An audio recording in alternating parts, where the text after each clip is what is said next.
De la SCM, à quelques jours près, en réalité, notre immatriculation telle qu'elle est mise sur les documents administratifs, c'est du 17 février 95, il y a quelques jours près. Aujourd'hui, donc, nous avons la chance de recevoir Paul de Hevels, qui est statisticien, ancien professeur à l'Université de Paris 6 et membre de l'Académie des sciences. J'ai voulu avoir un invité un peu exceptionnel pour ce 30e anniversaire. Et moi-même, je ferai un exposé dans un mois sur ce qu'a fait la SCM pendant 30 ans, l'évolution des mathématiques, mais aussi de l'environnement intellectuel sur les 30 dernières années. La date précise n'est pas encore fixée, mais j'ai voulu avoir Paul de Hevels pour le vrai 30e anniversaire. Donc il va faire son exposé, vous aurez le droit de poser toutes les questions que vous voulez, après quoi, comme d'habitude, un pot est servi au 3e étage avec du café. Donc je vous remercie d'être venu ici pour célébrer ce 30e anniversaire. Si vous voulez soutenir la SCM, vous pouvez acquérir les livres que nous éditons et qui sont présentés sur la table voisine, et vous aurez 20% de réduction et éventuellement même une dédicace 30e anniversaire. Donc profitez-en, ça ne se produira qu'une fois. L'année prochaine, ce ne sera plus le 30e. Paul, je te passe la parole.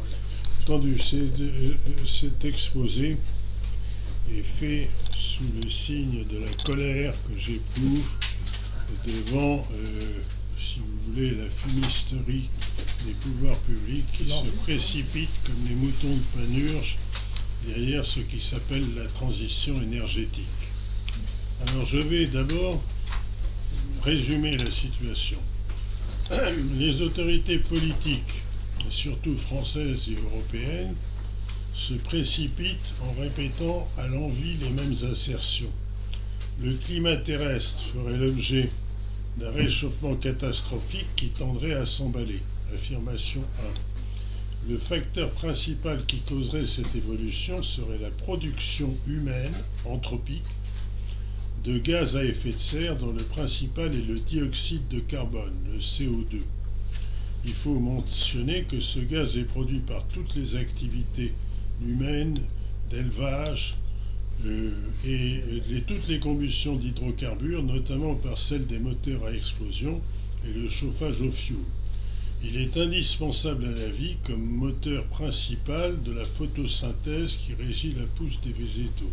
Il faut dire que plus il y a de CO2, plus les végétaux poussent bien. C'est un point, c'est pas un polluant.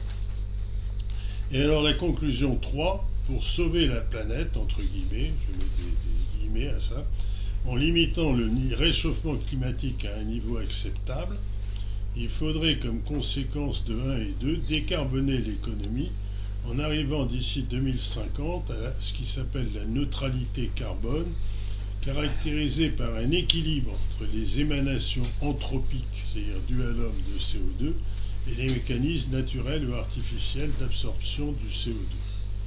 Le problème, c'est que chacune de ces trois affirmations est mensongère. Et en fait, ce qui est intéressant, c'est que je ne suis pas seul à le dire, et je voudrais dédier cet exposé à Claude Allaire, qui est récemment décédé, et qui a publié un livre résumant ses arguments. Ça s'appelle « L'imposture climatique ou la fausse écologie ». C'est Plomb en 2010. Et je voudrais juste citer le prologue de cet ouvrage qui résume bien parfaitement la situation. Et c'est ce que dit Claude Allaire. Je cite « Voici une histoire unique, improbable, fantastique et pourtant bien réelle. Comment un commando d'hommes, les uns scientifiques, les autres politiques, a-t-il pu utiliser tous les rouages de notre société moderne, mondialisée, médiatisée, internetisée à outrance, pour mobiliser la planète autour d'un mythe sans fondement ?» Ça, c'est ce que dit Claude Allaire. Et je voudrais lui rendre hommage. Il est récemment décédé le 5 janvier 2025. Et c'est un savant qui a accumulé tous les titres d'éminence, aussi bien politique. Il a été ministre de l'Éducation nationale, de la recherche et de la technologie de 1997 à 2000, à la fois sous un gouvernement socialiste et sous un gouvernement les républicains, c'est-à-dire qu'en fait il a été des deux côtés à la fois. Et ensuite il a reçu les récompenses scientifiques comme le prestigieux prix Crawford en 1986, la médaille d'or du CNRS en 1994, Il est membre de l'Académie des sciences depuis 1995 et est devenu la bête noire de ceux qui soutiennent les affirmations mensongères 1, 2, 3 que j'ai citées au début. Et alors en fait, ces gens sont allés jusqu'à manipuler sa notice Wikipédia. Vous savez que la notice Wikipédia peut être manipulée comme on veut, et ça ne fait pas référence, mais néanmoins ce qu'ils ont dit, c'est que, je cite ce que vous pouvez voir sur Internet, sur Claude Allègre, alors figure de proue du déni du changement climatique en France dans les années 2000, il, c'est-à-dire Claude Allègre, diffuse de fausses informations sur le sujet, mettant en doute l'origine anthropique et l'importance du réchauffement planétaire. Ces positions contraires au consensus scientifique sur le sujet sont largement médiatisées. Voilà ce que dit la notice Wikipédia de Claude Allègre. Alors, en fait, il n'y a pas de consensus scientifique, tant sur la réalité du réchauffement climatique que sur les facteurs influents sur le climat. Cette notice Wikipédia de Claude Allègre est un exemple de désinformation, elle est diffamatoire, destinée à nuire tant sur la forme que sur le fond. Je cite dans ce livre un certain nombre de livres de référence qui sont publiés par des grands savants. D'une part, il y a le livre de Stephen Koonin, Climat à la part d'incertitude, et c'est publié chez l'Artilleur. Le livre plus récent de Judith Curry, alors le changement climatique n'est plus ce qu'il était, vrai risque et attitude rationnelle, chez l'Artilleur également. De Michael Schellenberger, Apocalypse Zéro, les erreurs de l'écologie radicale. Et ensuite, François Gervais, le livre récent, Il n'y a pas d'apocalypse climatique, modèle, mesure et prévision. Alors, je ne vais pas détailler les titres de ces personnes qui sont absolument éminentes, et en particulier, je voudrais citer d'autres références de Stephen Koonin. Il a publié un mémoire dans le Wall Street Journal en 2014, et ce titre de ce mémoire, c'est Climate Science is not settled, c'est-à-dire la science climatique n'est pas aboutie. Et il dit notamment dans cet article qui est paru dans le Wall Street Journal que la science climatique n'est pas aboutie au point de pouvoir établir des prévisions crédibles tant sur l'évolution future du climat que sur les effets possibles des actions humaines sur celui-ci. Il affirme que les conclusions qui peuvent être déduites des différents modèles climatiques se contredisent mutuellement et n'ont aucune fiabilité d'ensemble. Je passe sur cette situation et vous avez en particulier des tas d'associations, aussi bien américaines que françaises. Vous avez par exemple l'association des climato-réalistes, présidée par l'universitaire Benoît Ritaud, et tout un ensemble de livres, dont le dernier de Jacques-Marie Morane, et en même temps de M. Barbier, qui a changé de titre en fonction par rapport à celui que j'ai cité, parce qu'il n'est pas encore paru dans mon article. Alors, en fait, il faut savoir que ces assertions mensongères font l'objet d'un bataille médiatique intense organisé par l'organisme des Nations Unies, et surtout parce qu'il s'appelle le GIEC. GIEC, c'est le sigle qui dit Groupe d'experts intergouvernemental sur l'évolution du climat. Et ce sigle est parfaitement trompeur parce que c'est la traduction de IPCC, International Panel on Climate Change. Alors on a traduit le qualificatif d'expert pour remplacer celui de comité. C'est complètement mensonger, c'est-à-dire que le GIEC IPCC n'est pas une assemblée d'experts, mais un conseil de représentants diplomatiques des 149 États composant l'ONU, qui adopte des rapports et résolutions par vote démocratique, un État égale une voix. Combien y a-t-il parmi ces États et leurs représentants en posséder une réelle compétence en sciences climatiques? Alors par exemple, vous avez des États comme le Burkina Faso, le Vatican, qui sont tous à voter avec une voix, un État et une voix. Je ne veux pas dire du mal sur le Vatican ou le Burkina Faso, mais si vous voulez, comme experts en sciences climatiques, on fait mieux. Et tous ces gens votent. Alors, ce que je dis, c'est que le GIEC est un organisme davantage politique que scientifique. Il n'est pas qualifié pour exprimer un jugement objectif sur l'évolution du climat. Le problème c'est que les avis émis par cette agence sont pris comme argent comptant par une majorité d'États sur la planète, alors qu'ils mériteraient d'être discutés. Depuis sa fondation en 1988, le GIEC a publié 6 rapports détaillés, dont le dernier en 2023. Et à ces documents de synthèse s'ajoutent les délibérations des conférences annuelles, ça s'appelle les COP pour Conference of Parties, dont la dernière s'est tenue, la COP 29, s'est tenue à Bakou, aux Azerbaïdjan, et la prochaine, la COP 30, aura lieu à Belém, au Brésil, en 2025, à cette année. Pour la mémoire, la COP 29 a développé un ensemble de règles techniques destinées à la mise en œuvre de ce qui s'appelle le marché du carbone dans le cadre des accords de Paris. Les accords de Paris, c'est un traité international qui a été adopté à main levée le 12 décembre 2015 en conclusion de la COP 21. Son objet est de réduire les émissions de gaz à effet de serre de 43% à l'horizon 2030. Cette action étant, si on suit les arguments du GIEC, destinée à limiter le réchauffement climatique à 1,5 degré d'ici 2100 par rapport aux températures de l'époque pré-industrielle, c'est-à-dire antérieure à 1850.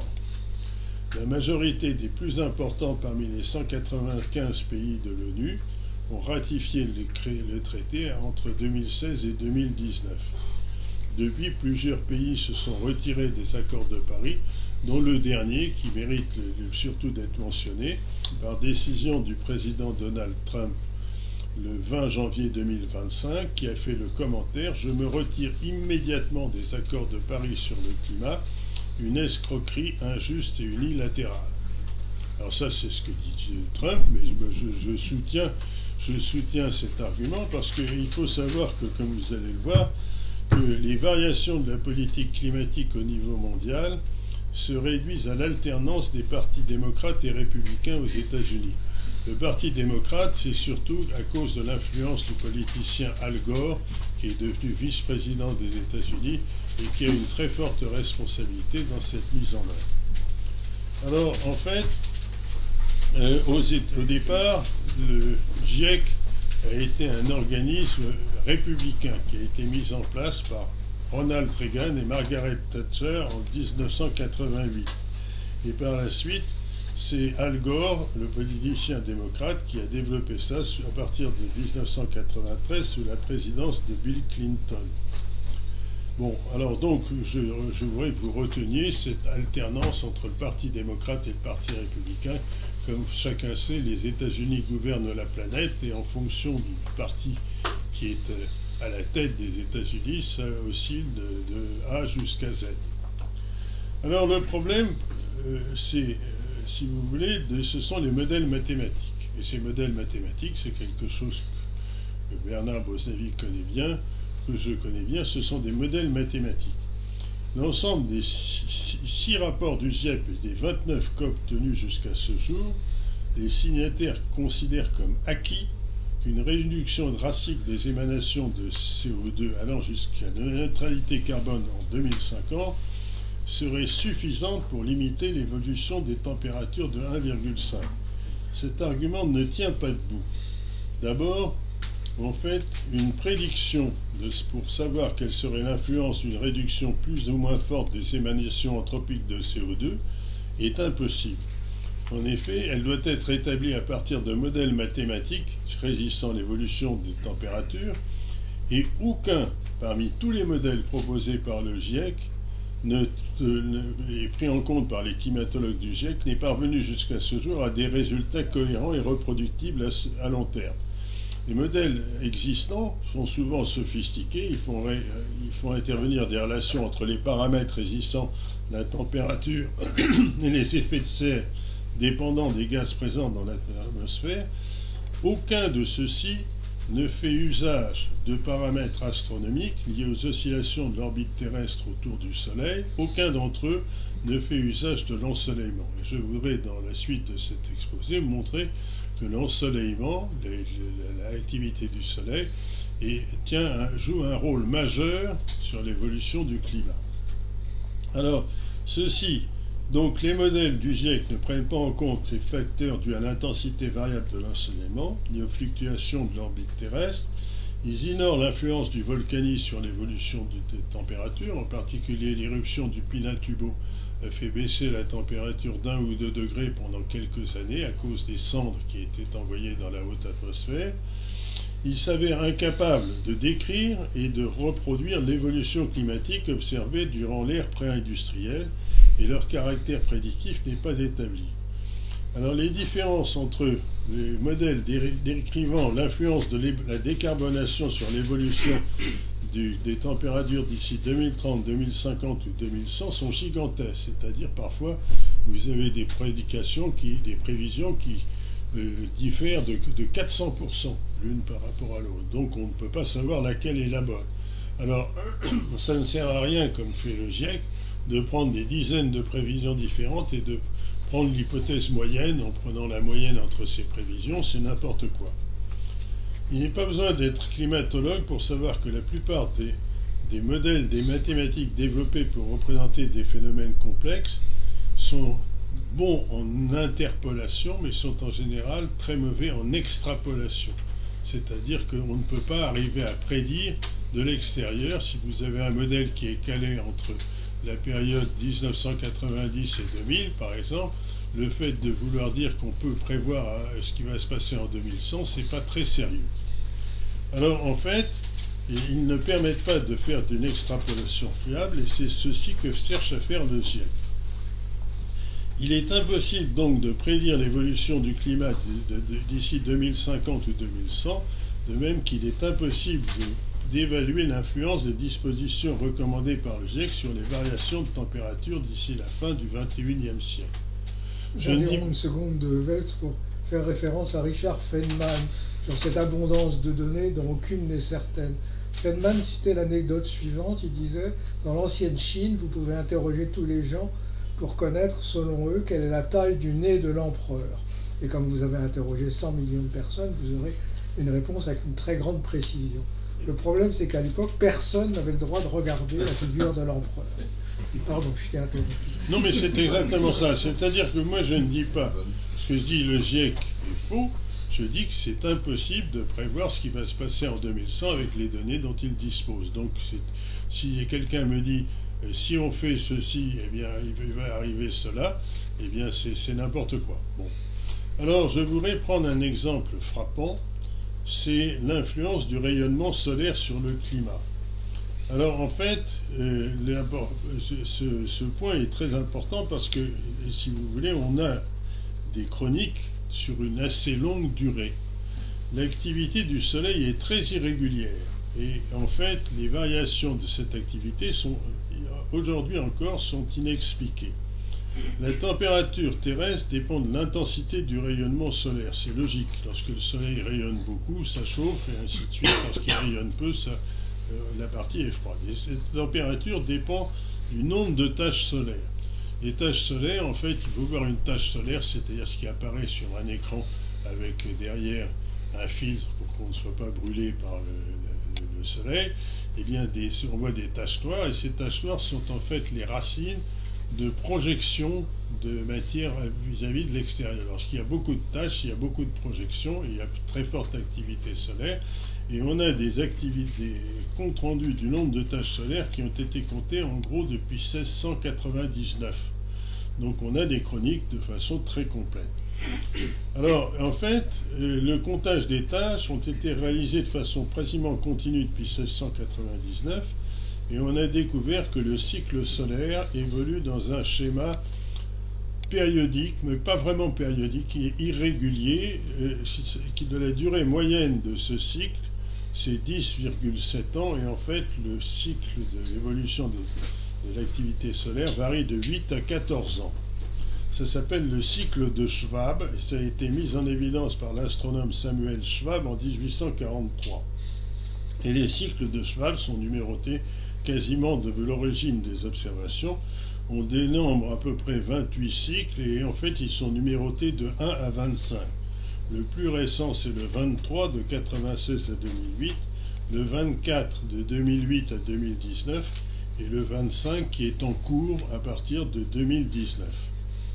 Alors en fait, j'ai fait une belle photo où on voit les taches solaires et on se rend compte que le soleil est actif en fonction du nombre de taches. Et ce que je voudrais dire surtout, c'est qu'aujourd'hui, de l'avis de tous les experts en climatologie, la prédiction de l'activité solaire, c'est un problème non résolu. C'est un problème ouvert. C'est assez intéressant qu'on arrive à le résoudre. Il y a des différents cycles. Je ne vais pas rentrer dans la description de ces cycles qui se superposent, mais c'est un problème non résolu. Et je voudrais donner un exemple récent. Alors vous avez les deux agences américaines qui sont avec des très grands spécialistes. D'une part la NASA, la National Aeronautic and Space Administration, et la NOAA, National Oceanic and Space Administration. Ces deux agences ont fait des prévisions pour le cycle 25 en cours. Et ces prévisions sont complètement différentes. Le premier, la NOAA, a produit une très forte intensité de rayonnement, et quant à la NASA, eh bien, ils ont prévu une très faible activité solaire, c'est-à-dire le cycle en cours serait à peu près du même niveau que le cycle 24, c'est-à-dire faible. En fait, c'est la NOAA qui a raison, c'est-à-dire qu'il y a une très forte activité solaire qui se mesure d'ailleurs assez facilement avec le nombre d'aurores boréales. Si vous allez aujourd'hui en baie de Somme, vous pouvez voir des aurores boréales, ce qui est un phénomène totalement inhabituel qu'on voit en fait en Norvège, dans le nord de la Norvège, et on en voit ça, disons, avec les latitudes parisiennes quasiment, et ça vient d'une très forte activité solaire. Alors, en fait, ce qui est assez intéressant, c'est que ces deux prédictions complètement divergentes, il y en a une qui est exacte et l'autre qui ne s'est pas produite, montrent qu'on est incapable aujourd'hui, avec les meilleurs moyens scientifiques, de prédire ce qui se passe d'un cycle de Schwab à l'autre. En 10 ans d'avance, on ne sait pas ce qui va se passer. Alors, c'est intéressant de voir maintenant ce que ça donne. Alors, j'avais un graphe, il y avait le suivant.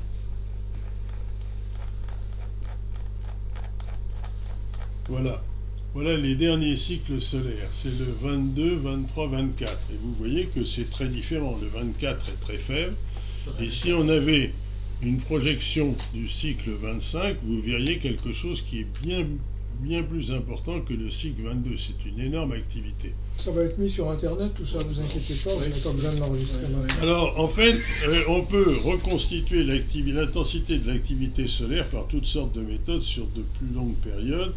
Et je passe sur les méthodes utilisées, mais voilà par exemple l'activité solaire. En ordonnée, c'est le nombre de tâches? En ordonnée, c'est le rayonnement solaire. C'est pas le nombre de tâches, c'est le rayonnement solaire. Et en fait, on voit d'une part le rayonnement solaire et le nombre de tâches qui sont deux graphes qui se superposent.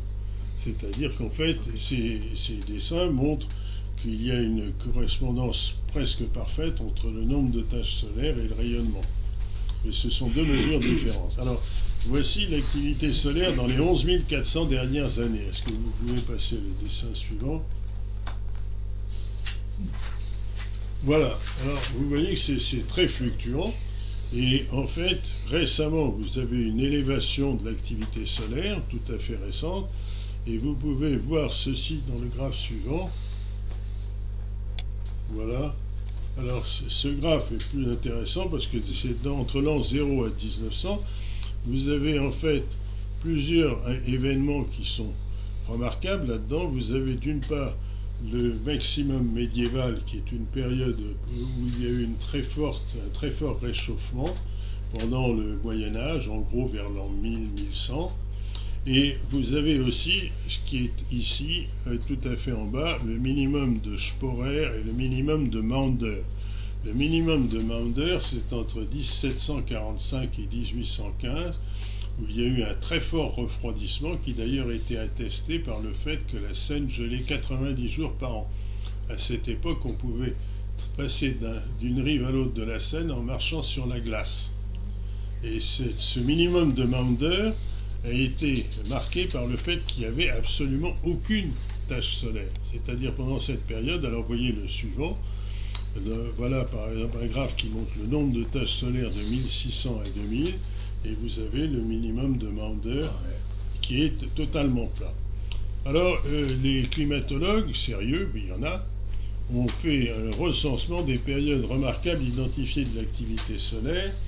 Alors vous avez une période froide à l'époque d'Homère, une période chaude à l'époque romaine, un premier optimum médiéval de l'an 950 à 1040, suivi par une période froide, ensuite un deuxième optimum médiéval entre 1100 et 1250, et ainsi de suite, avec des périodes froides et chaudes. Le maximum aujourd'hui, la période actuelle, c'est une période chaude, ça s'appelle le maximum moderne, et il est caractérisé par une très forte activité du Soleil entre 1914 et 2008. Donc en fait, les modèles du GIEC tombent en défaut pour représenter l'évolution du climat. Bien entendu, ils ne peuvent absolument pas représenter le cas du minimum de Maunder. Et en fait, si ce n'est pas reproductible. Les modèles sont ajustés uniquement sur le cycle du CO2 et pas du tout sur le cycle de l'activité solaire. Alors, je cite également la théorie développée par Vincent Courtillot par référence au cycle de Milankovitch, mais je ne peux pas, dans un exposé de cette nature, rentrer trop dans les détails. Mais en fait, tous ces cycles ne sont pas pris en compte par le GIEC. Et donc, c'est pas possible qu'on puisse leur accorder du crédibilité. Alors, en fait, si vous voulez, pour revenir maintenant à l'historique du GIEC, j'en parle, mais il y aurait beaucoup de choses à dire. Et en fait, les premiers à développer la théorie dans l'évolution du climat d'effet de serre, c'est le physicien, le chimiste Svante Arrhenius en 1903. Il a parlé de l'effet de serre possible par le carbone, et en fait, il considérait que cet effet était bénéfique. Et ensuite, il a fait passer un certain temps s'est écoulé jusqu'aux travaux de l'océanographe américain Roger Revell. Et ce qui est important, c'est que Revell a eu une influence considérable, puisqu'il a eu comme élève à l'université Harvard, de 67 à 69, Al Gore, qui est devenu ensuite vice-président des États-Unis. Rien ne se passa après les Revell de 50 à 75, puisque pendant toute cette période, l'évolution des températures était orientée à la baisse, au point que même dans le monde, il prévoyait une nouvelle glaciation. Et ça a été prévu par le climatologue britannique Hubert Lamb, qui a prévu une nouvelle glaciation, la dernière s'étant terminée il y a 11 400 ans. Et c'est pour étudier l'impact potentiel d'une baisse catastrophique des températures que le Goddard Institute de la NASA a mis en place des commissions d'études sur le climat. Et ce qui est paradoxal, c'est qu'aujourd'hui on parle de réchauffement climatique, mais à l'époque, tout le monde craignait un refroidissement climatique, et on va voir ce qu'il en était. Alors, donc, il y a une commission d'études, et c'est en 1987 qu'il y a eu un point de bascule lors d'un été caniculaire des USA, où l'astronome, c'est un astronome, James Hansen, prédit devant le Congrès américain un réchauffement brutal. Il faut dire que Hansen était un spécialiste de l'atmosphère de Vénus. Et l'atmosphère de Vénus, où il fait 450 degrés à la surface de Vénus, c'est associé à une présence massive de CO2. Et en fait, il considérait qu'il fallait prendre le modèle de Vénus pour représenter ce qui se passe sur la Terre, ce qui est un peu spécieux. L'astronome Jack Hansen prédit devant le Congrès américain un réchauffement brutal des températures dû aux émanations anthropiques de CO2. À partir de 1987, ce thème a été repris sur un groupe d'activistes. Le premier d'entre eux, c'est Maurice Strong, qui est un autodidacte partisan d'un gouvernement mondial. Il faut dire que Maurice Strong n'avait aucun diplôme.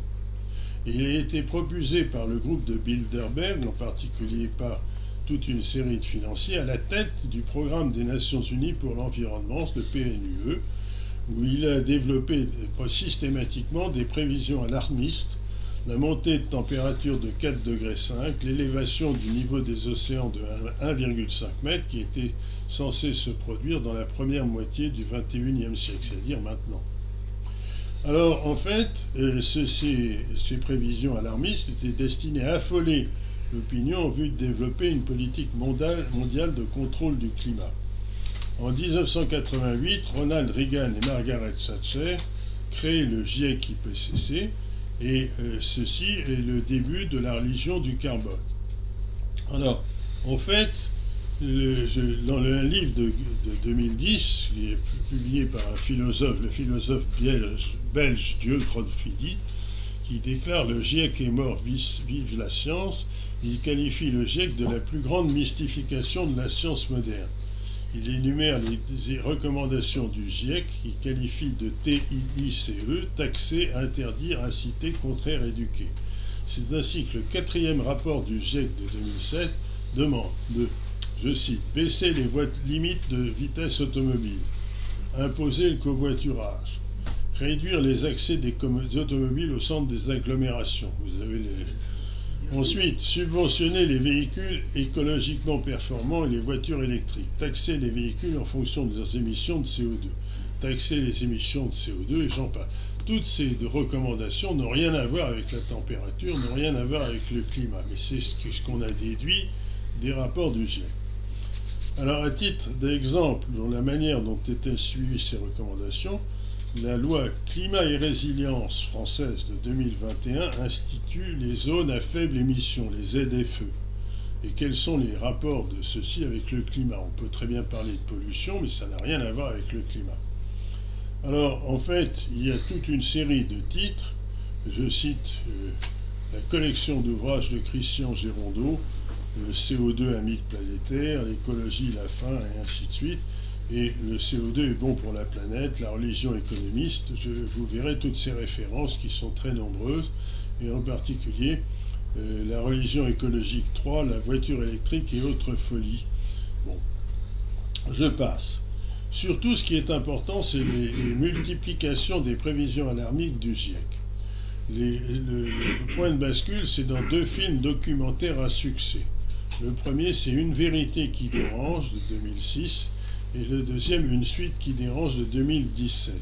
Ces films ont eu pour objet de soutenir la campagne électorale du politicien démocrate Al Gore. Ils ont été associés à l'attribution du prix Nobel de la paix à Al Gore et au GIEC. Alors, au prix Nobel de la paix, bon, je pourrais commenter sur le prix Nobel de la paix, mais ce n'est pas quelque chose de scientifiquement sérieux.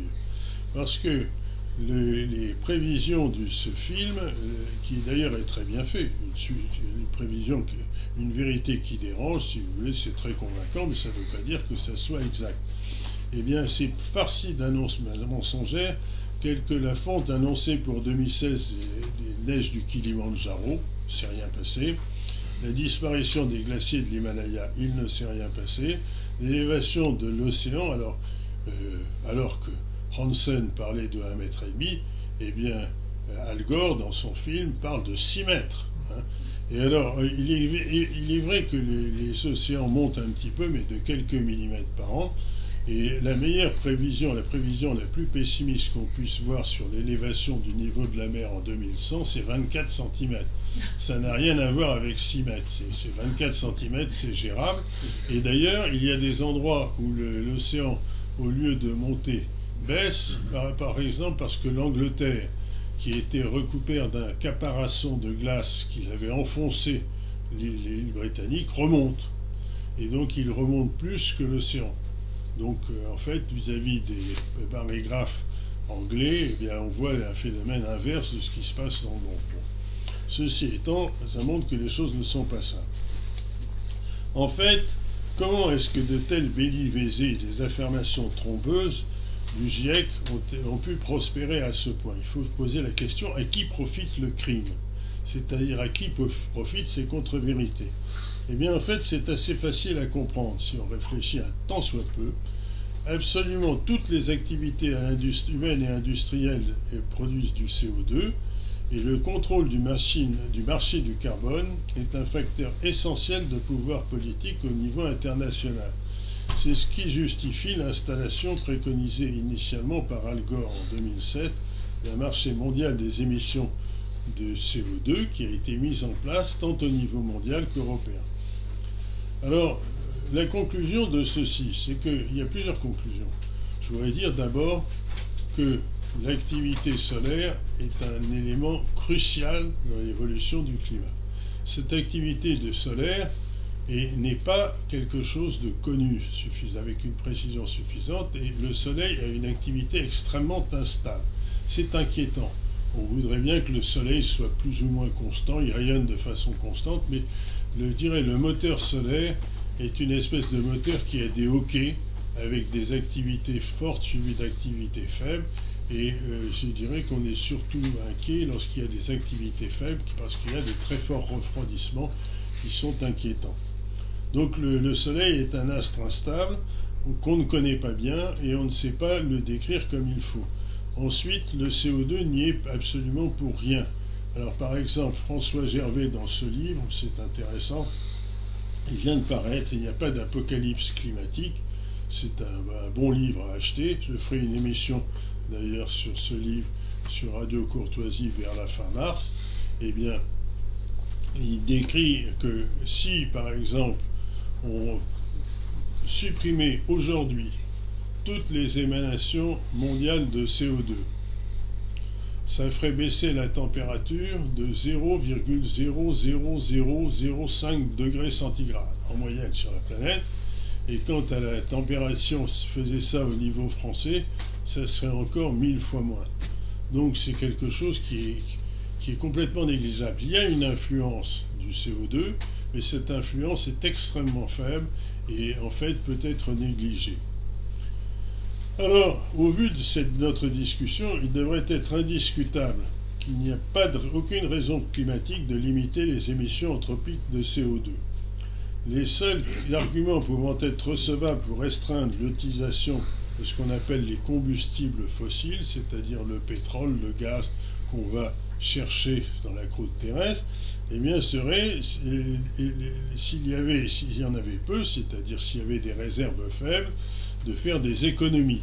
De faire des économies, c'est tout à fait raisonnable. C'est-à-dire, imaginons qu'il y ait très peu de pétrole, il est logique de dire qu'il faut limiter son exploitation. Or, curieusement, c'est que, contrairement à ce qu'on disait il y a une trentaine d'années, eh bien, les combustibles fossiles ont des réserves totalement surabondantes. C'est-à-dire qu'il y a de gaz, d'huile, de pétrole, au moins 200 ans de consommation en faisant une consommation sans limite.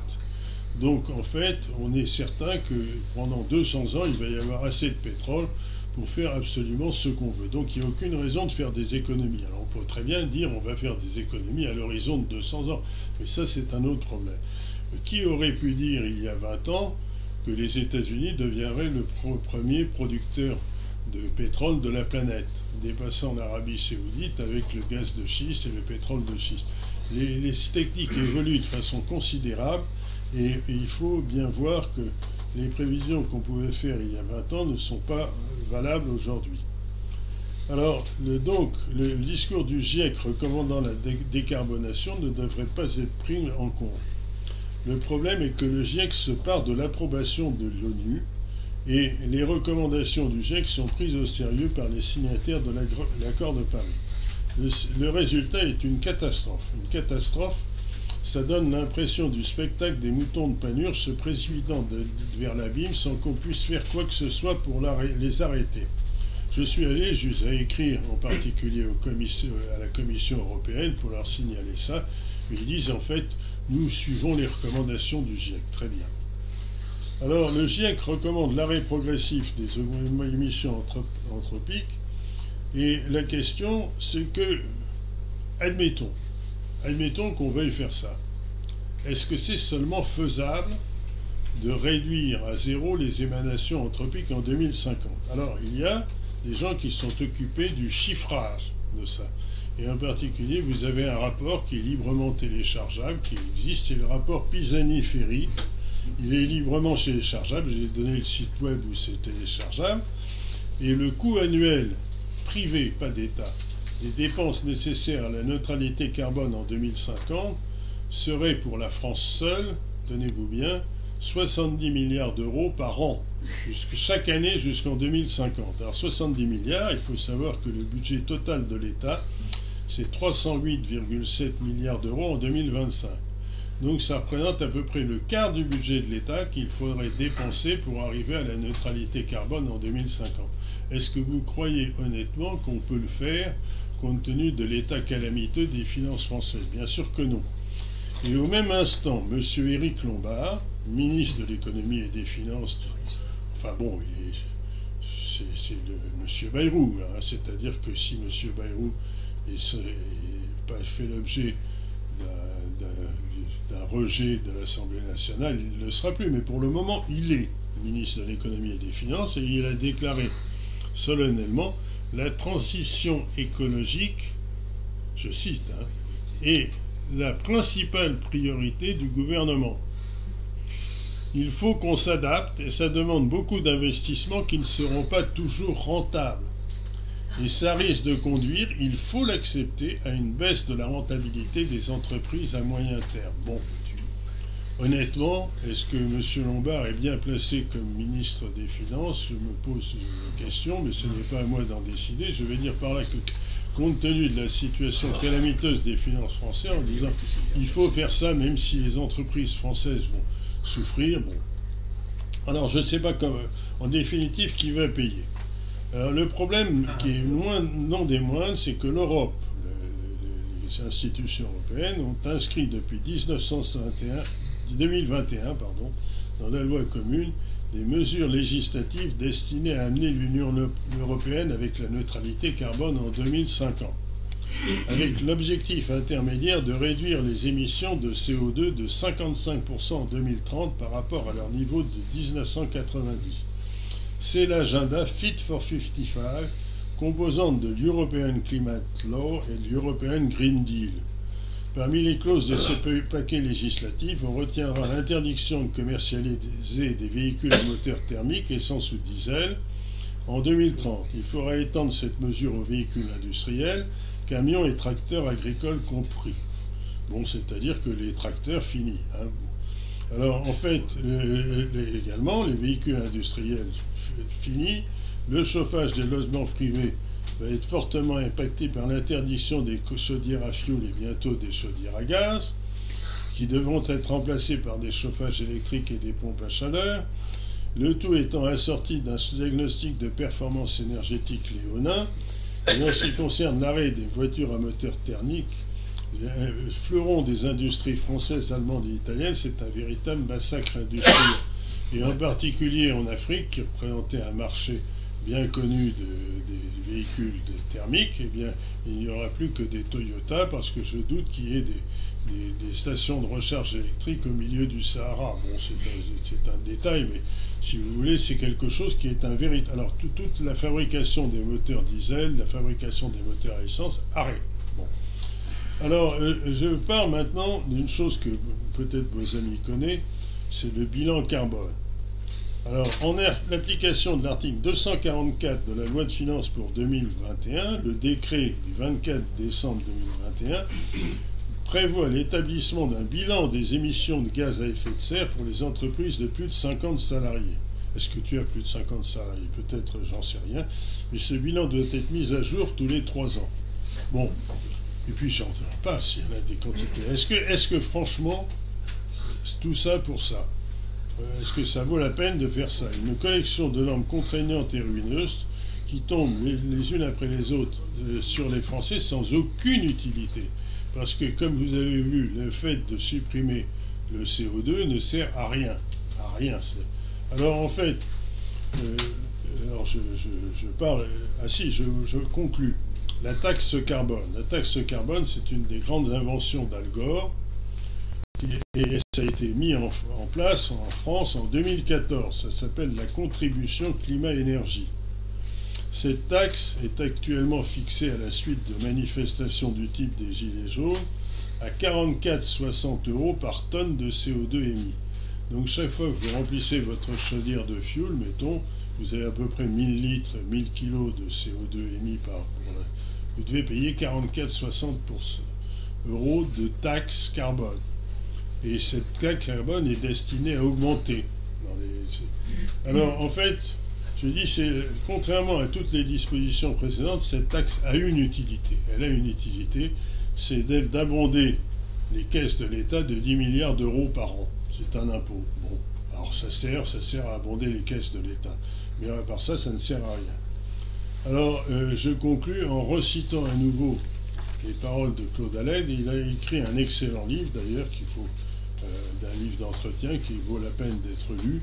Alors, comme il date d'une dizaine d'années, on peut l'obtenir sur Amazon d'occasion état très bon pour 5 ou 6 euros. C'est dommage de s'en priver parce que c'est quelque chose qui mérite d'être lu. Alors, je cite encore à nouveau. Voici une histoire unique, improbable, fantastique et pourtant bien réelle. Comment un commando d'hommes, les uns scientifiques, les autres politiques, a-t-il pu réutiliser tous les rouages de notre société moderne, mondialisée, médiatisée, internetisée à outrance, pour mobiliser la planète autour d'un mythe sans fondement. Le point est important. Alors, j'ai voulu faire un peu d'humour, même si c'est grossier. Je citais le scénario de Michel Audiard dans Les Tondons Flingueurs, et je disais les contes ça ose tout et c'est à ça qu'on les reconnaît. Bon. Eh bien, c'est à peu près ce qu'a fait le GIEC. Mais en fait, si vous voulez, là-dedans, il y a des problèmes d'argent à tous les États. Mais surtout, ce qui est important, c'est de se rendre compte que maintenant, le président Trump a décidé de se sortir des accords de Paris. Bon. Et donc, si les États-Unis se retirent des accords de Paris, ça n'a aucun sens de laisser l'Europe dedans. Donc il est clair qu'il va y avoir un système de domino. Et si ça se trouve, eh bien, la Commission européenne sera tentée de revenir en arrière, en admettant que ça soit encore possible. Parce que vous savez que dans l'industrie automobile, si vous avez des entreprises comme Stellantis, comme Renault, qui décident la fermeture d'usines de fabrication de moteurs, eh bien c'est quelque chose qui est très difficile à changer. Alors voilà ce que j'avais à dire. Je veux dire par là que c'est quand même monstrueux. Alors, ce qui est là-dedans, moi je vous avoue que je raisonne en tant que statisticien. C'est-à-dire, je sais qu'il est très difficile de faire de la modélisation mathématique, il est très difficile que cette modélisation permette des prédictions, et donc ce n'est pas raisonnable de vouloir faire des prévisions sur 50 ans. Ceci étant, il y a d'autres personnes que moi qui disent la même chose. Mais par contre, si vous voulez, sur l'activité qui n'est pas prise en compte par le GIEC, j'ai voulu donner l'exemple de l'activité solaire. J'aurais pu faire exactement la même chose avec le cycle de Milankovitch, qui traduit l'influence des planètes voisines du système solaire sur l'orbite terrestre, qui font des fluctuations assez solides. Mais ça suffit. Et cette irradiation solaire fluctue dans de telles proportions que c'en est inquiétant. Mais on ne sait pas mesurer ça. Donc, étant donné que on ne sait pas mesurer ça, on ne sait pas le prédire, eh bien, je vais dire par là que c'est difficilement imaginable qu'on puisse arriver à prédire quelque chose de sérieux avec le CO2. Alors, dans un des articles précédents que j'avais fait justement qui sont toujours librement téléchargeables sur le site de la SCF, j'avais prédit que, avec les résultats dont se disposait à l'époque, il était très vraisemblable qu'en 2030, il y aurait une période avec une baisse catastrophique de l'activité solaire, un peu comme celle du cycle de Maunder. Ce qui veut dire qu'à partir de 2030, si ces prévisions sont fondées, et attention, je ne prétends pas qu'elles le sont, ce sont quelque chose de vraisemblable. Si ces prévisions sont fondées, il va faire extrêmement froid. Il va faire extrêmement froid. Et s'il fait extrêmement froid, il peut y avoir des hivers où la Seine gèle ou peu importe. Eh bien, je pense qu'à ce moment-là, on se battra non plus contre le réchauffement climatique, mais contre le refroidissement climatique. Et ce qui veut dire que le fait de se baser sur des contributions insensées du GIEC n'est pas raisonnable. Alors, maintenant, il y a autre chose qu'il faut dire.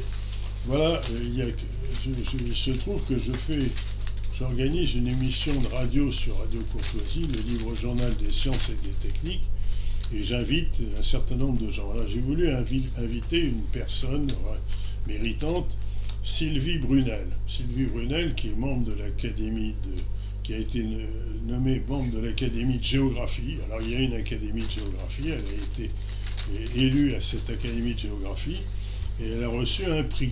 Bon. Alors donc, pour moi, ce serait une personne intéressante à inviter sur la radio. Et j'ai vu dans Le Monde, daté du 1er décembre 2024, avec la rubrique Planète, la Société de géographie mise en accusation. L'Institut qui vient de décerner un prix à Sylvie Brunel serait devenu un bastion du climato-scepticisme. Donc, voilà Sylvie Brunel qui parle de tout sauf du climat. Eh bien, elle est accusée d'être climato-sceptique, et vous avez 3 membres de l'Académie de géographie, la Société de géographie, qui ont démissionné à la suite de l'attribution du prix de Sylvie Brunel parce qu'ils lui reprochent d'être climato-sceptique, non pas d'être climato-sceptique, mais d'avoir une tendance au climato-scepticisme. Alors, ce qui se passe, c'est que tous ces gens sont extrêmement méchants, je dirais, méchants, agressifs. Lorsque vous pensez à l'énergie qu'il faut pour faire une notice Wikipédia, moi je sais qu'une chose, c'est ma notice Wikipédia, elle dit des tas de choses fausses sur moi, et mon épouse me dit tu ne devrais pas laisser ces choses-là. J'ai dit oui, mais c'est très compliqué à modifier, et je ne vais pas m'amuser à modifier ma propre notice Wikipédia parce qu'on m'accuse en fait d'avoir soutenu le professeur Serralini pour des activités liées aux pesticides. Bon. Et en fait, ce qui est intéressant, c'est que les gens ont pris l'énergie de changer la notice Wikipédia de Claude Allègre, qui n'est pas n'importe qui, en racontant des saloperies dessus. Si vous voulez, ils diffusent de fausses informations. Personne n'a dit que je diffusais des fausses informations.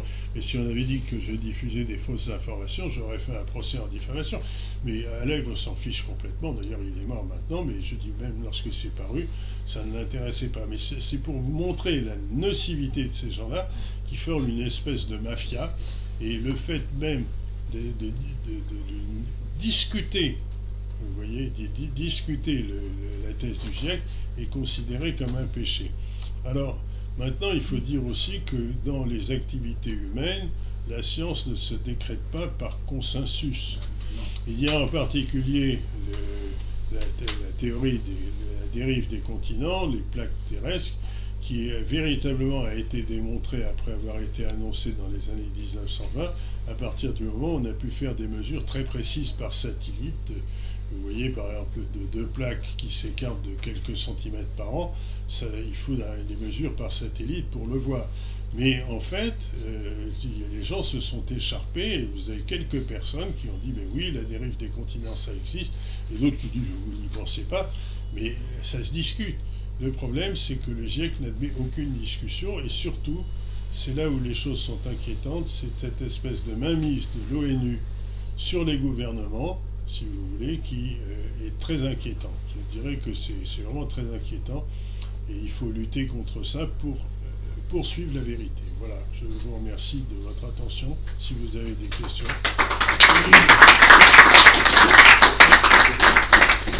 Je vais ajouter quelques informations techniques sur ce que vient de dire Paul de Hevels. En ce qui concerne l'élévation du niveau de la mer, je réfère aux données fournies par le CHOM, Service hydrographique et océanographique de la marine. En ce qui concerne le niveau de la mer à Brest, ils font des relevés depuis plus de 200 ans. C'est extrêmement fiable. Et le niveau moyen augmente d'1 millimètre par an. Les données sont sur notre site web, sur le leur aussi évidemment, mais vous pouvez le trouver sur le nôtre. En ce qui concerne le bilan carbone auquel Paul de Hevels a fait allusion, il y a une erreur systématique qui est commise consistant à croire que le carbone que vous émettez, que nous émettons, ne peut que s'ajouter. En réalité, au fur et à mesure, il est recyclé par la nature. C'est un peu comme si vous mettez quelque chose dans la Seine, la Seine elle coule, donc par conséquent vous ne pouvez pas faire la somme de ce que vous allez déverser comme cochonnerie dans la Seine jour par jour. En vérité, entre-temps, la Seine a coulé. Donc c'est complètement absurde de faire un calcul annuel sur lequel on prétend baser une taxation.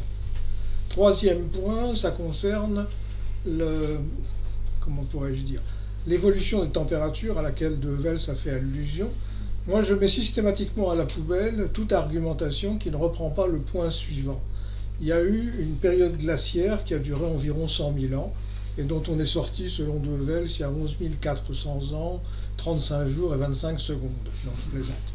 Enfin, on est sorti de l'ordre de 10 000 ans à peu près. En tout cas, il y a eu une période glaciaire, c'est à peu près bien reconnu. Et selon les spécialistes, il y a eu d'ailleurs plusieurs périodes glaciaires avant. Et depuis, il y a une tendance au réchauffement qui est simplement, je dirais pas retour à la normale, parce que ça n'a aucun sens, mais retour au statu quo ante. Donc tout argument qui oublie de dire il y a eu une période glaciaire et ça fait pas longtemps qu'on en est sorti, bah vous le mettez à la poubelle. Et ça vous permet de mettre à la poubelle 99,9% des documents que vous recevez. En tout cas, il faut féliciter Paul De Vels pour sa constance dans le combat, persistance à essayer de défendre un aspect scientifique. Il a bien raison de dire qu'il a largement disparu. Mais ce n'est pas seulement en France aujourd'hui, je veux dire, dans tous les régimes totalitaires, on a vu la même chose. Il y avait la même chose à partir de 1933 en Allemagne, il y a eu la même chose sous Staline, il y a eu la même chose, etc. etc. Enfin, c'est fréquent dans l'histoire de l'humanité qu'on cherche à imposer un ordre moral. La différence principale, c'est qu'on prétend être en démocratie ici. Donc, comme il dit, si le peuple était un peu plus éduqué, il se révolterait. Mais apparemment, il n'est plus éduqué. C'est un autre sujet. On va passer aux questions, donc je vais me débarrasser de ce micro. Et on va le faire circuler. Tiens. Alina, tu peux venir? Tu prends le micro, puis tu le donnes à qui le demande. Et puis s'ils disent des conneries, tu leur retires. C'est ça l'ordre moral. Vous voyez. Alors, si j'ai une question, vous avez dit... Mais Machineau, c'est un copain, donc tu lui laisses. À qui profite le crime? Je n'ai pas compris la réponse. Est-ce que vous avez évoqué à un moment l'idée que c'était, à la suite de l'intervention de Hansen, que c'était pour avoir un gouvernement global? Oui. Vous dites que c'est l'ONU, mais qui y a derrière l'ONU?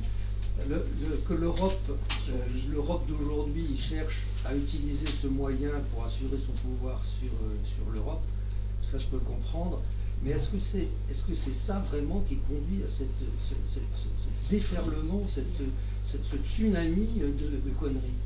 Oui, je peux dire que c'est difficile de chercher à qui profite le crime, mais c'est assez simple en fait. C'est que à partir du moment où vous installez un marché du carbone, eh bien, c'est ce qu'il y a dans le protocole de Paris, les accords de Paris, c'est ce qu'il y a dans le protocole de Kyoto. En gros, vous échangez des droits à polluer, c'est-à-dire que, par exemple, on peut acheter des droits à polluer pour pouvoir polluer, en quelque sorte. C'est pas ça qui justifie la position du GIEC. Non, le GIEC est manipulé par les démocrates américains, et Al Gore en particulier. Al Gore a fondé le marché du carbone, et ce marché du carbone, si vous regardez de près, c'est une entreprise absolument méphitique. C'est-à-dire que pratiquement les entreprises comme, je ne sais pas, prenons l'exemple de Lafarge par exemple. Lafarge fabrique de la chaux, du ciment, et c'est une activité énergivore. Bon. Alors il est clair que Lafarge ne peut pas fabriquer de la chaux ou du ciment Portland sur le territoire français parce que, en fait, à cause de toutes les taxes écologiques, c'est trop difficile. Donc il va le faire, par exemple, au Maroc, par exemple.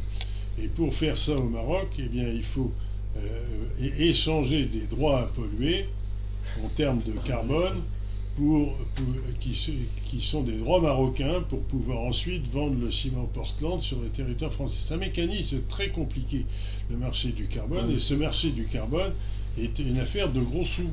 C'est une affaire de gros sous, et ces affaires de gros sous, c'est le Parti démocrate avec Al Gore qui a fondé ça. Al Gore est quelqu'un de méphitique, je suis désolé de l'avoir à le dire, et il a fondé le marché du carbone en accord avec le protocole de Kyoto, les accords de Paris. Si vous regardez de près ce mécanisme d'échange, en gros, les pays riches doivent échanger des droits à polluer. D'ailleurs, le carbone, j'ai dit que ce n'était pas une pollution, mais des droits à polluer en échange de délocalisation d'activités. Alors si vous avez par exemple un pays comme, je ne sais pas, mettons l'Argentine qui a peu d'activités industrielles, eh bien vous pouvez lui acheter des droits à émettre de CO2, en échange de quoi vous les mettez chez vous. C'est un système de troc, et ce système de troc est extrêmement, disons, compliqué. Je ne vais pas rentrer là-dedans parce qu'il faudrait que je fasse tout le monde se mettrait à dormir très rapidement. Une autre question? Oui, j'ai une question. Ah, madame, allez-y. J'ai cru comprendre que ce qui est déterminant sur la température, c'est le soleil. Alors, est-ce que vous pensez que les essais qui visent à balancer des produits, ce qu'on appelle les chemtrails, risquent de diminuer l'activité solaire ou que ça n'a rien à voir? Alors les chemtrails, c'est autre chose. Ces chemtrails, à un certain moment, je doutais même de leur existence. Mais en fait, c'est établi, puisque même les Américains ont reconnu qu'ils les avaient développés sur leur territoire. Et ensuite, après, une fois que ça a été interdit sur leur territoire par le gouvernement, par le Congrès américain, ils se sont mis à le développer ailleurs. Ailleurs, c'est-à-dire sans doute chez nous. Alors, le problème de ces chemtrails, c'est que vous émettez à la haute atmosphère un certain nombre de sels, des sels, je ne vais pas donner le détail parce que, en fait, ça ne me revient pas en mémoire, et qui provoquent la pluie, qui provoquent un certain nombre. Et alors les gens disaient que pratiquement les grands incidents climatiques, comme par exemple les inondations en Catalogne, sont dus aux épandages de chemtrails. Bon, je ne saurais pas le dire. Ça c'est du complotisme, si vous voulez. Il faut imaginer que quelqu'un par derrière tire les ficelles. Mais c'est vrai. C'est-à-dire que les Américains ont avoué qu'ils faisaient des études pour modifier le climat par épandage de produits dans la haute atmosphère, et les Chinois le font tous les jours. Donc le problème est de savoir quels sont les effets de ce potentiel de ce genre d'activité. Je pense qu'on pourrait parler d'activité de style apprenti sorcier. Mais si vous voulez, c'est pas évident. Alors pour revenir à ce que disait Bernard Bozamy, on sait de façon assez précise que la sortie de la dernière glaciation, c'est d'il y a 11 400 ans, ça a été mesuré de façon assez précise, et pendant cette sortie de la glaciation, eh bien, il faut savoir que à la fin de la dernière glaciation, il y avait 120 mètres de glace sur le territoire. On pouvait traverser la Manche à pied sec, enfin c'était une véritable banquise. Et tout a fondu au point que le niveau de la mer a monté de 120 mètres en Méditerranée. C'est pour ça que vous avez des choses comme la grotte Cosquer qui sont maintenant sous les eaux, dans les Calanques, et qui en fait étaient à un niveau en plein air avant. Alors la question, c'est que ces choses sont mal connues, et en fait on est à la fin d'une période de réchauffement. C'est pour ça que, par exemple, lorsque les climatologues anglais ont prédit l'arrivée d'une nouvelle glaciation, c'est assez crédible. C'est-à-dire qu'il est vraisemblable, avec la périodicité des glaciations, qu'on aura une nouvelle glaciation d'ici 2000 ans. Bon, on ne sera plus là pour la voir, mais si vous voulez, ce n'est pas d'une urgence folle. Par contre, on est dans la période où le niveau de la mer a monté, et puis ça reste plat comme ça. Alors donc, si on veut raisonner d'un point de vue totalement factuel, le CO2 n'est rien pour rien là-dedans, et vous avez des basses œuvres de l'ONU auxquelles il convient de résister par toutes les façons possibles. Et alors, entre parenthèses, si jamais, par exemple, on n'arrive pas à revenir en arrière sur les moteurs à explosion, eh bien, il n'y a pas que nous, il n'y a pas que les automobilistes. Déjà, on sera embêtés pour faire plus de 500 km en voiture sans trouver une station de recharge, mais c'est les camions, et surtout les tracteurs, si vous voulez, tous les engins agricoles, les engins de levage, vous savez, les grues Poquelin et tout ça, ça ne pourra pas marcher, puisqu'on veut supprimer les moteurs thermiques. Bon. Alors donc, je pense que c'est une folie. C'est une folie, et il faut quand même arrêter ça pendant qu'il est encore temps. Je ne sais pas si c'est possible d'arrêter, mais je pense qu'en répandant la vérité, eh bien peut-être qu'à la fin, eh bien, ça fera boule de neige. Je vais ajouter un mot en ce qui concerne l'élévation du niveau de la mer. Il y a une autre explication qui n'est pas de nature thermique, c'est simplement le fait que le globe terrestre se contracte. En 5 milliards d'années, il commence à refroidir. Et dans ces conditions, les zones les plus légères se soulèvent par rapport aux zones lourdes, c'est-à-dire que les montagnes s'enfoncent et les océans se soulèvent. C'est la poussée d'Archimède. Donc simplement par la poussée d'Archimède, du fait de la contraction générale du globe terrestre, les parties les plus légères, à savoir les océans, vont donner l'impression qu'elles se soulèvent par rapport aux endroits les plus lourds, à savoir les montagnes. Autrement dit, quand on dit qu'en Bretagne, la mer monte, ben c'est pas la mer qui monte, c'est la Bretagne qui descend. Mais ils le savent, hein, les gens du Chaume. Ils savent bien que... D'ailleurs, ça pose un problème, pardon, je prends trop de temps. Ça pose un problème parce que quand on a fait des mesures, on a essayé de les faire avec des stations terrestres et on a essayé de les faire avec des satellites. Mais les satellites, leur référence, c'est aussi des stations terrestres. Et si la station terrestre du satellite est affectée par cette imprécision, l'ensemble des satellites va être affecté. Et au début, quand ils ont, je ne sais pas comment ils ont réussi à réconcilier, mais au début, les informations données par les satellites différaient de plusieurs centimètres des informations données par les stations terrestres. Bref, comme disait De Heuvel, c'est le bazar. Voilà. Pardon, allez-y, excusez-moi. Oui. Je veux juste apporter un éclairage. Je me tourne vers l'Assemblée quand même parce que je pars bientôt. Politique sur cette affaire. J'ai procédé à une étude sûrement aux sources dans les années 80.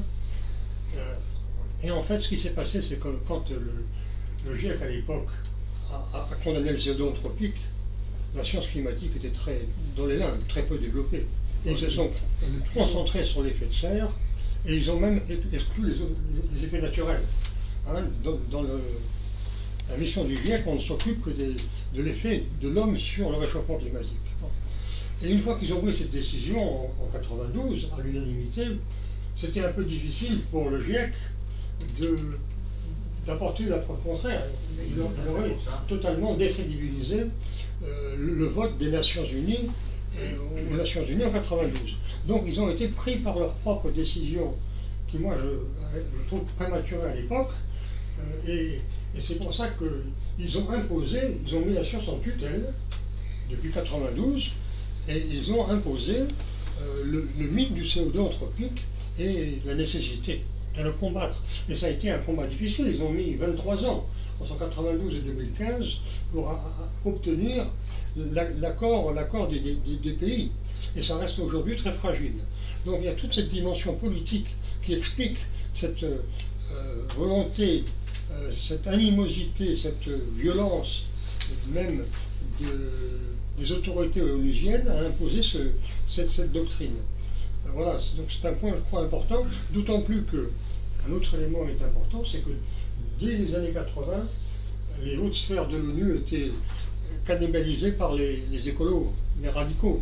Ce sont des radicaux allemands, écolos, qui sont aux commandes à l'ONU depuis 30 ans. Et bon, voilà. Donc ils ont imposé ce mythe de détruire du CO2 qui abîme l'économie de la planète, parce que le développement industriel, ça abîme la biodiversité. Il faut donc ralentir le développement industriel, et le CO2, la lutte contre le CO2, c'est l'instrument formidable pour ralentir le développement industriel, et en même temps pour culpabiliser les pays développés pour qu'ils financent les pays sous-développés. Dans son discours au sommet de la Terre, Maurice Strong, en 92, a bien dit « Depuis que je suis à la tête de la PNU, qu'il a créée 20 ans plus tôt, la répartition des richesses entre les pays riches et le reste du monde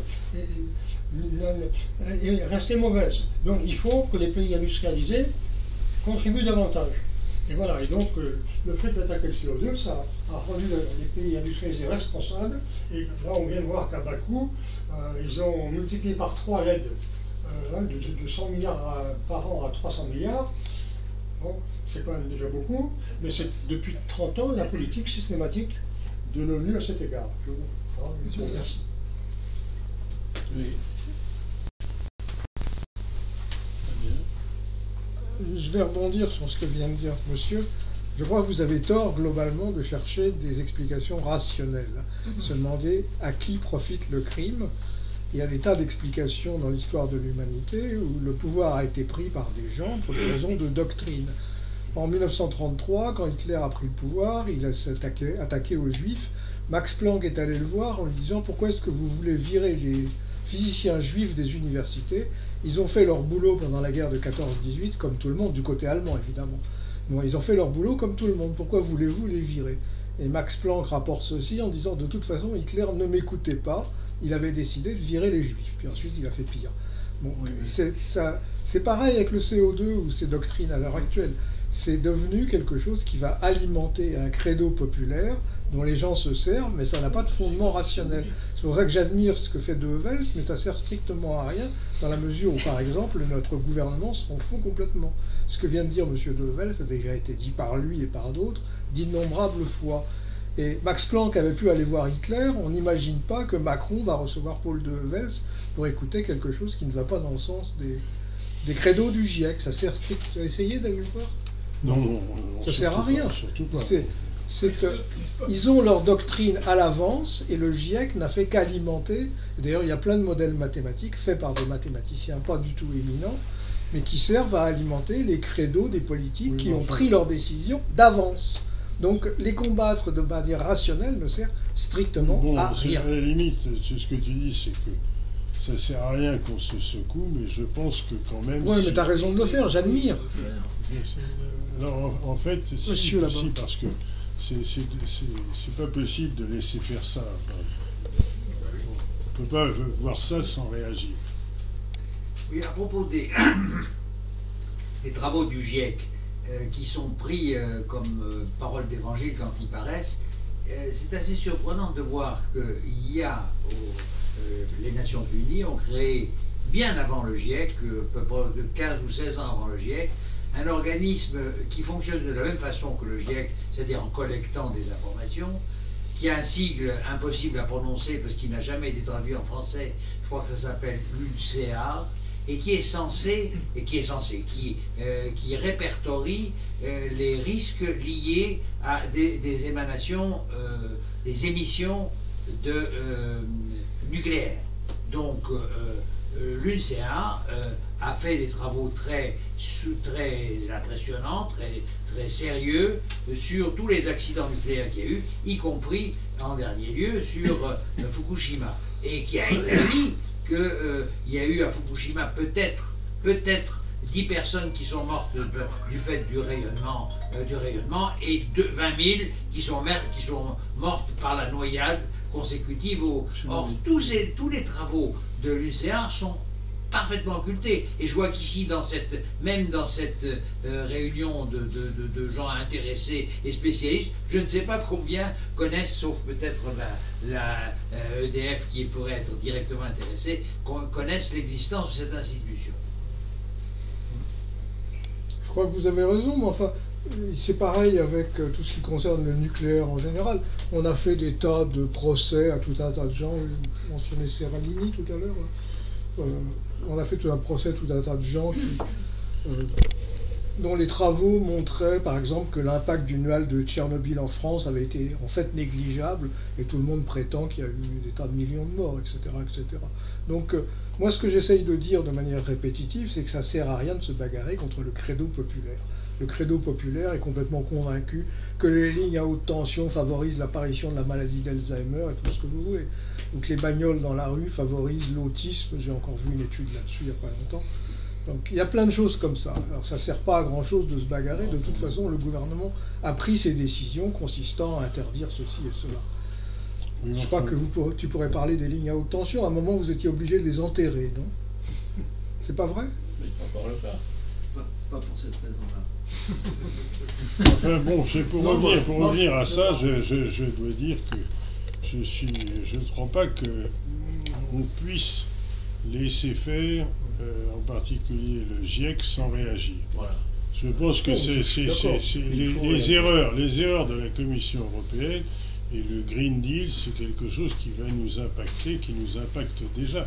Enfin, pensez à une chose. Si vous avez par exemple un petit appartement que vous louez, et cet appartement appartient à une collectivité d'immeubles où il y a une chaudière au fioul. Ça marche très bien, personne ne se plaint, et on va dire à cause du diagnostic de performance énergétique, la chaudière au fioul, c'est pas bien. Il faut la supprimer pour remplacer ça par un chauffage électrique. Bon, c'est n'importe quoi. Et le problème, c'est que ça impacte des tas et des tas de gens aujourd'hui, alors que ça ne sert strictement à rien de remplacer une chaudière au fioul par une chaudière électrique, si ce n'est une question de rendement, de prix, de coût. On peut regarder ce que ça donne. Eh bien, du point de vue économique, j'entends. Et le problème, c'est qu'on vous dit il faut faire ça pour sauver la planète. Et là, je dis non. C'est pas vrai. C'est pas vrai. Il faut quand même que les gens se réagissent et ne laissent pas faire des choses aussi monstrueuses comme ça. Bon, le jour où il n'y aura plus que des voitures électriques, ça ne vaudra plus la peine d'avoir une maison de campagne ou une maison sur la Côte d'Azur. Bon, ça ne sert à rien. De toute façon, on sera mort. Mais bon, en attendant, il y a des tas de gens qui seront vivants et il faut quand même le dire. Alors, j'ai écrit à Thierry Breton, le commissaire européen, en lui disant, voilà, il y a un certain nombre de faits scientifiques, regardez-les, si vous voulez, ce que vous raconte le GIEC n'est pas très sérieux. Il m'a dit, mais non, de toute façon, la Commission européenne se base sur les recommandations du GIEC. Tout est dit. Tout est dit. Il faut quand même dire de façon claire, nette et précise que le GIEC, c'est pas sérieux. Et alors, en fait, on peut argumenter là-dessus. Moi, je dis les choses suivantes. L'ensoleillement, l'histoire, le minimum de Maunder, la petite glaciation du XVIIIe siècle. Bon, ce sont des choses que le GIEC ne prend pas en compte, qui sont faux avec les modèles du GIEC. Donc si le GIEC continue à dire des bêtises là-dessus, eh bien il n'y a aucune raison qu'on accepte ces bêtises pour le reste. Donc tout ça, ça nécessite d'être diffusé. Et lorsque je vois par exemple que vous avez des membres de l'Académie l'Académie de géographie qui démissionne parce qu'on a attribué un prix, mais vous avez cet article du Monde là, d'une page. C'est le Monde, enfin bon, si vous avez la moyen de le récupérer, c'est la rubrique Planète. On n'a rien à foutre, t'es pas obligé de lire Le Monde. Du dimanche, du 1er au 2 décembre, eh bien, si vous voulez, vous avez des gens qui démissionnent parce que... Mais laisse-les démissionner. Non, mais on peut pas. On peut Mais pas. si, on Il peut. faut réagir, Vous avez raison, il faut réagir. On ne peut pas non plus laisser le monde s'effondrer pour une mauvaise idée. Et on va bientôt applaudir, même à force de ne pas réagir. Non, il faut réagir. Bah, il s'effondre, et puis c'est tout, il s'effondre. Ils s'en foutent, mais à force de réaction... Dans tous les régimes totalitaires, il faut des résistances. Ben oui, même s'il y en a qu'un. Le régime nazi ne s'est pas effondré parce que les Juifs ont triomphé par idéologie. Il s'est effondré parce que les Alliés leur ont foutu sur la gueule. Voilà. Monsieur Bozami, Pourquoi les Alliés le fait que vous Parce qu'ils étaient trop étendus vers l'Est Oui. en particulier. Monsieur Bozami, le simple fait que vous organisez cette réunion montre que vous-même vous réagissez. Non, pas du tout, je veux qu'on achète mes bouquins. Alors, j'ai une question à poser. Quelle est la réaction de l'Académie des sciences dont vous faites partie? Parce que l'Académie des sciences, j'ai assisté l'année dernière à un colloque de 2 jours organisé par l'Académie des sciences sous couvert de son président, dont le titre était, enfin est toujours d'ailleurs, parce que c'est disponible, l'urgence climatique, 2 points, un tournant décisif, point d'interrogation. Et clairement, ce colloque était organisé en sous-main, sous l'égide du GIEC. Il y avait d'ailleurs une ancienne vice-présidente bien connue du GIEC. Je vais vous parler de Valérie Masson-Delmotte. Alors, je vais vous dire, l'Académie des sciences, dont je fais partie, est un organisme très politique. Très politique. Et je dirais très politique parce que, si vous voulez, je pourrais multiplier des exemples du même genre. Et dans l'Académie des sciences, ce congrès dont vous parlez a été très discuté par Vincent Courtillot, par Claude Allègre, en disant c'est pas possible que vous laissiez passer une chose comme ça. Et alors en fait, les réactions des gens disons des instances dirigeantes de l'Académie, c'est il faut laisser parler tout le monde. Bon, c'est tout. Alors moi, si vous voulez, bon, par exemple Jean Jouzel. Bon. Jean Jouzel, je vais vous dire une chose. Bon, Jean Jouzel, la première fois que j'ai vu Jean Jouzel, j'ai été intéressé par ses travaux sur la grêle, sur les isotopes de l'oxygène. En gros, lorsque vous avez des isotopes plus lourds de l'oxygène, ça fait tomber les grêlons. Bon, on peut arriver à mesurer les températures. Alors un jour, je vois Jean Jouzel qui fait une conférence, j'y étais là, j'ai assisté, et il a dit, on sait qu'il y a une corrélation entre les carottes glaciaires, le CO2 qu'on a dans les carottes glaciaires et la température. La preuve, c'est que nous avons fait des tests statistiques, ils me regardent, Et il dit, voilà, nous avons démontré que la corrélation était pas nulle, elle est positive. Et j'ai dit, combien vous avez trouvé de corrélation? Il me dit 0,48%. Je dis, attention, moi je suis statisticien, il faut savoir que l'explication d'une quantité sur une autre, c'est régi par 1 moins le coefficient de corrélation au carré, 1 moins ρ2. Donc vous avez ρ égale 0,48%, ρ2 c'est rien du tout, donc ça veut dire qu'il y a peut-être une influence, mais cette influence est toute petite. Je dis mais non, je vous assure que non, et d'ailleurs la preuve c'est que, en particulier sur l'optimum médiéval et sur la glaciation du XVIIIe siècle, eh bien, on voit rien, donc elle n'a pas eu lieu. J'ai dit, mais attendez, c'est vos modèles qui sont pas bons, c'est votre modélisation qui n'est pas bonne. Et alors, si vous voulez, ces gens-là, vous allez discuter avec eux, et il se trouve qu'à ce moment-là, vous avez Henri de Lesquen qui me dit, voilà, je voudrais attribuer le prix Lysenko à Jean Jouzel.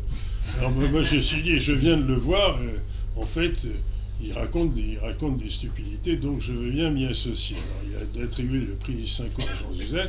Après, on m'a reproché d'avoir participé à cette chose-là. Mais lorsqu'on raconte des bêtises, il faut être attrapé par les bêtises qu'on raconte. Et alors, qui plus est, Jouzel a été élu à l'Académie des sciences. Bon. De la même façon, Vincent Delmotte, pour moi, c'est une personne avec laquelle je la supporte pas, cette femme. Pour une raison très simple, c'est que lorsque vous êtes devant elle à discuter, vous êtes obligé de crier pour la faire taire, parce que c'est un tel moulin à parole qu'on n'arrive pas à en placer une. C'est véritablement quelqu'un qui a c'est épouvantable, cette personne. Elle occupe le terrain, bon, c'est du point de vue. Et elle a été élue récemment à l'Académie des sciences. Bon, alors qu'est-ce que vous pouvez dire de ça? Ça veut dire que l'Académie élit n'importe qui. Donc moi, je peux considérer que, en tant qu'académicien, bon, et alors par exemple, des gens qui sont prêts à lui river le clou, c'est dire, je veux parler de Vincent Courtillot, de l'Institut de physique du Globe. Le malheureux est réduit au silence parce qu'il est atteint par la maladie de Parkinson. Donc vous avez une question d'homme aussi. Alors à partir d'un certain moment, on laisse faire, vous comprenez? C'est-à-dire que le fait d'être membre de l'Académie des sciences n'est pas un critère. Vous avez des membres de l'Académie des sciences qui sont des gens très bien et d'autres qui sont pas recommandables. Pas recommandables. Alors je pourrais vous donner une longue liste et en fait j'ai des anecdotes là-dessus qui vous laisseraient pantois. Vous avez quelqu'un, par exemple, comme Marc Fontecave, oui, qui a publié un livre, Halte au catastrophisme. Oui. Et qui a eu le courage. Je sais, mais je voudrais vous dire que le fait d'être membre de l'Académie des sciences, c'est pas un brevet de courage. C'est pas un brevet de courage, voilà. Oui, il faut ajouter d'ailleurs que pendant tous les régimes totalitaires, 95% des scientifiques ont été du côté du régime. Ça, c'est sans exception. Et si vous regardez sur Wikipédia la science sous le Troisième Reich, vous trouverez qu'il y a plein de prix Nobel qui ont signé des textes, publié des textes scientifiques en disant qu'il faut se débarrasser des races, etc. etc. En gros, Nobel. En gros, il faut comprendre la chose suivante. C'est qu'un scientifique, qu'il soit ou non à l'Académie des sciences, la seule chose qui l'intéresse foncièrement, c'est de faire progresser sa discipline. Donc pour ça, tout ce qui peut contribuer au financement de sa discipline est bon. Et donc si en particulier, vous avez quelqu'un comme moi-même, je suis mathématicien, je n'ai pas besoin de crédit important pour travailler. Donc j'ai une parole assez libre. Si j'étais physicien, eh bien, je sais que si, par exemple, je tiens un langage qui déplaît aux autorités de tutelle, on va me couper les crédits. Et à ce moment-là, si vous voulez, je n'aurais plus qu'à partir aux États-Unis pour travailler.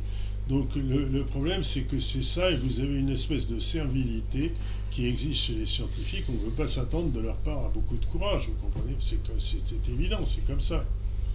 Bon, alors, qu'est-ce que vous voulez? Je suis désolé, mais j'ai honte pour mon académie, mais On ne fout pas, tu ne peux rien. J'y peux rien. Oui. Bon, on va peut-être s'arrêter là. N'oubliez pas d'acheter des bouquins. Il y a un café qui est servi au Bon, alors, je me permets de vous dire que j'ai une adresse mail.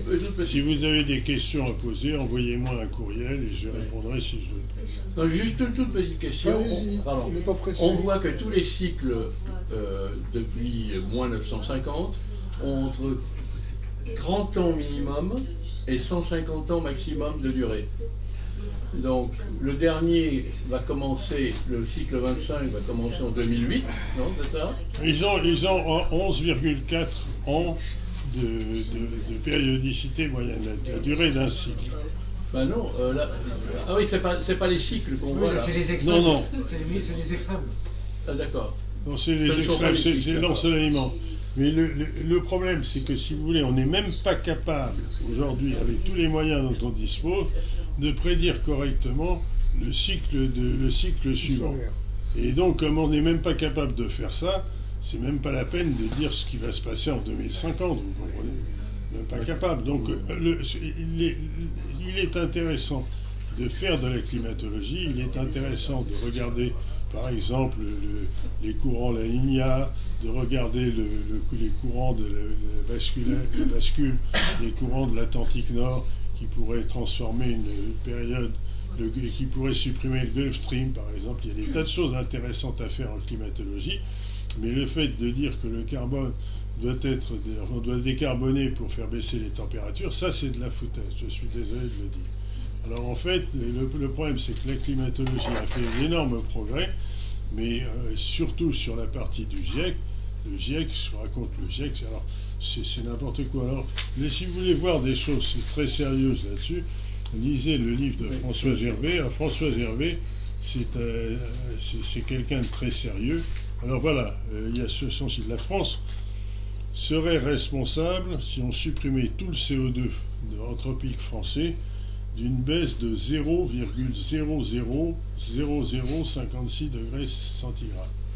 Alors tout ça pour ça, franchement. Vous comprenez, on va mettre des ZFE, les zones à faible émission, on va supprimer les hauteurs thermiques pour 0,0056 degrés centigrades. Je vais rajouter un mot, même cette assertion-là est dépourvue de contenu scientifique. Même cette assertion est dépourvue de contenu scientifique parce qu'une température globale, ça n'a pas de sens. La température est quelque chose qui se mesure localement. Vous pouvez suivre les températures à Brest, mais vous ne pouvez pas mélanger une température de Brest et une température de Paris, et encore moins 1 km3 d'air et 1 km3 de flotte. Donc ça n'a pas de sens de parler d'une température globale du globe terrestre. Tout ça, c'est des conneries depuis le début. Alors, c'est devenu une espèce de guerre de religion qui sert à alimenter les querelles politiques des uns et des autres, et il vaut mieux ne pas s'en mêler. Voilà. Merci beaucoup à Paul de... Merci.